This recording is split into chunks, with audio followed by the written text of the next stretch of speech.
Hello दोस्तों, कैसे हैं आप सब। आशा करते हैं आप सब बहुत ही अच्छे होंगे। तो दोस्तों, आज हम इस वीडियो में आप लोग को परिमेय संख्या के बारे में बताएंगे।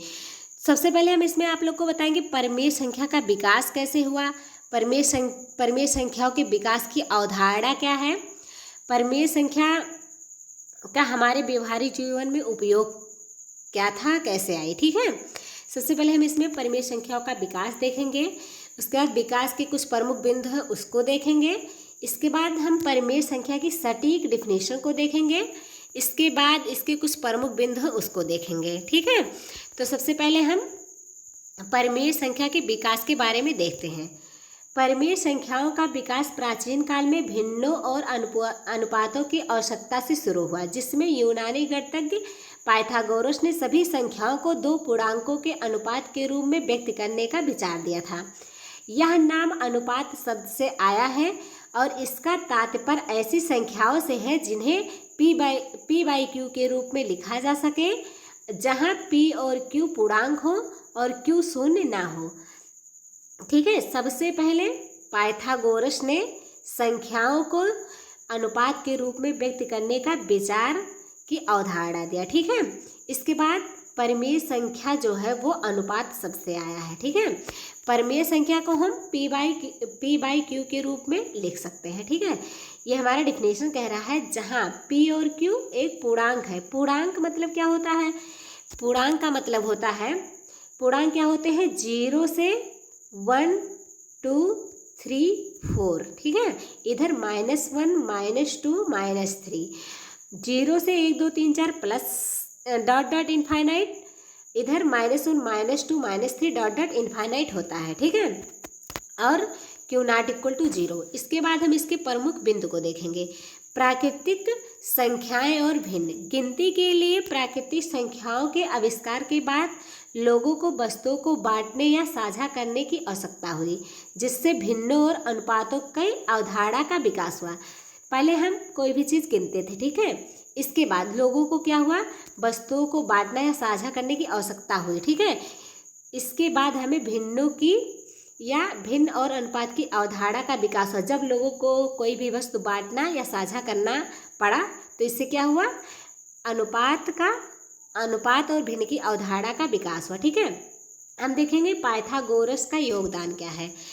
यूनानी गणितज्ञ पाइथागोरस ने सबसे पहले यह विचार दिया कि हर संख्या को दो पूर्णांकों या अनुपातों के रूप में व्यक्त किया जा सकता है, जिससे परिमेय संख्या की नींव पड़ी। सबसे पहले परिमेय संख्या की मतलब बारे में या अनुपात के बारे में सबसे पहले पाइथागोरस ने ही बताया था कि कोई भी संख्या है जिसको हम अनुपात के रूप में व्यक्त कर सकते हैं। ठीक है, किसी भी संख्या को हम अनुपात के रूप में व्यक्त कर सकते हैं। अब हम देखेंगे विकास मतलब परिभाषा का विकास कैसे हुआ। परिभाषा का विकास बाद में परिमेय संख्या को एक वास्तविक संख्या के रूप में परिभाषित किया गया, जिन्हें पी बाई क्यू के रूप में व्यक्त किया जा सके, जहां पी और क्यू पूर्णांक हो और क्यू नॉट इक्वल टू 0 हो। ठीक है, इसके बाद हम परिमेय संख्या के दशमलव निरूपण को देखते हैं। दशमलव निरूपण। परिमेय संख्या का दशमलव विस्तार या तो सीमित अंकों के बाद समाप्त हो जाता है, या एक ही अंक या अंकों का एक ही अंक जो है एक ही क्रम को दोहराता है। जैसे 1/3 लेते हैं। ठीक है, जब 1/3 को हम भाग देते हैं तो क्या होता है? 0.33। चाहे जितना बार हम भाग देते चले जाएंगे 3 दिन प्राप्त होगा। ठीक है, तो कह रहा है परिमेय संख्या का जो दशमलव निरूपण होता है वह सीमित अंकों के बाद या तो समाप्त हो जाता है या वह एक ही क्रम को बार बार दोहराता है। ठीक है, अब हम संक्षेप में देख लेते हैं। परिमेय संख्याओं का विकास एक व्यवहारिक आवश्यकता थी जो प्राचीन सभ्यताओं में संख्याओं के विभाजन और अनुपात से उत्पन्न हुई, और यूनानी गणितज्ञ ने इस व्यवहारिक सिद्धांत को स्थापित किया। ठीक है, परिमेय संख्या की आवश्यकता क्यों पड़ी? हमें कोई भी वस्तु साझा करना हो या फिर हमें बांटना हो कोई चीज़, तो हमें अनुपातों की आवश्यकता पड़ी। ठीक है, और अनुपात से ही परिमेय संख्याओं की नींव पड़ी है। ठीक है, इसके बाद हम देखते हैं परिमेय संख्या के रचयिता। परिमेय संख्या के रचयिता कौन है? पाइथागोरस है। ठीक है, याद करने का ट्रिक क्या है? जैसे पा से परिमेय, पा से क्या होता है? पाइथागोरस। ठीक है, तो पूछा जा सकता है मतलब परिमेय संख्या के रचयिता कौन है, तो हम कहेंगे पाइथागोरस हैं। ठीक है, इसके बाद हम देखेंगे परिमेय संख्या की डेफिनेशन।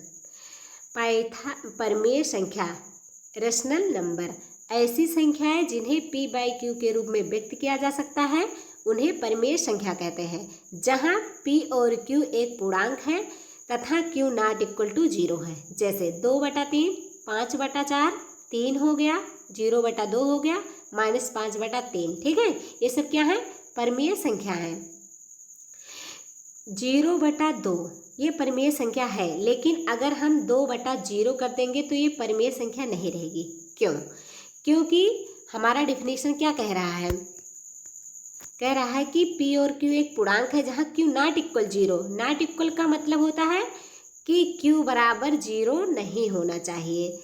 ठीक है, इसीलिए 2/0 परिमेय संख्या नहीं है, क्योंकि यहाँ पे q जो है वो 0 हो जा रहा है। ठीक है, इसके बाद हम देखते हैं परिमेय संख्या के संग्रह को q से प्रकट करते हैं। अंग्रेजी में रेशनल की उत्पत्ति अंग्रेजी शब्द के रेशियो से हुई है और q अंग्रेजी शब्द कोएटिएंट से लिया गया है। ठीक है, अब इसके हम प्रमुख बिंदु हैं उसको देखते हैं। नंबर पहला क्या है, सभी परिमेय संख्याएं, सभी भिन्न क्या है, परिमेय संख्या है। जितने भी भिन्न है सब परिमेय संख्या है। ठीक है, 0 भी क्या है, एक परिमेय संख्या है। नंबर तीसरा है, शून्य ना तो धनात्मक परिमेय संख्या है और ना ही ऋणात्मक परिमेय संख्या है। नंबर तीसरा, शून्य जो हमारा होता है वो धनात्मक और ऋणात्मक नहीं होता है। ठीक है, ये न्यूट्रल होता है। इधर क्या होता है, +1 +2 +3 होता है। ठीक है, इसके बाद हम देखते हैं सभी परिमेय संख्याएं भिन्न नहीं होती हैं, परंतु प्रत्येक भिन्न क्या होता है, परिमेय संख्या होती है। ठीक है, क्या कह रहा है, सभी परिमेय संख्या भिन्न नहीं होती हैं। परिमेय संख्या जो होता है वो देखो -2/3 भी हो सकता है और 2/3 भी हो सकता है। ठीक है, लेकिन हमारी जो भिन्न होती है वो पॉजिटिव फॉर्म में होती है, इसलिए सभी परिमेय संख्याएं भिन्न नहीं हो सकती हैं, लेकिन सभी भिन्नें जो होती हैं वो परिमेय संख्या होती हैं। ठीक है, इसके बाद हम देखेंगे परिमेय संख्या का सरलतम रूप ही उसका मानक रूप है। ठीक है, जैसे भी दे क्वेश्चन में कि 25/2 परिमेय संख्या 25/2 का मानक रूप क्या है, तो हम इसको कट कर देंगे। इससे 5 एकम 5 और 5 पचे 25, तो 5/1 आ जाएगा। यही क्या है, इसका मानक रूप है, इसका ये सरलतम परिमेय संख्या का सरलतम रूप क्या है, उसका मानक रूप है। ठीक है, इसके बाद देखिए प्रत्येक धन परिमेय संख्या 0 से बड़ा होता है। ठीक है, जैसे 1/2 हो गया, 12/5 हो गया, 5 हो गया, ये सब क्या है, 0 से बड़े होते हैं। ठीक है, इसके बाद लास्ट है प्रत्येक ऋण परिमेय संख्या 0 से छोटी होती है। कोई भी ऋण परिमेय संख्या है वो क्या है, 0 से छोटी है। ऋण मतलब हो गया हम किसी का उधार हो। ठीक है, जैसे हम किसी का कोई पैसा उधार नहीं लिए हैं। ठीक है, या हम किसी के कर्जदार नहीं हैं और कोई 3 मतलब रुपया कर्जदार है, 3 रुपया उधार लिया है, तो कहीं ना कहीं वो मुझसे ज़्यादा माइनस में है। हम तो स्टेबल हैं, ठीक है, ये माइनस में है, इसलिए क्या हुआ कि वो ऋण परिमेय संख्या 0 से छोटी होती है। ये क्या है, 0 से छोटा है।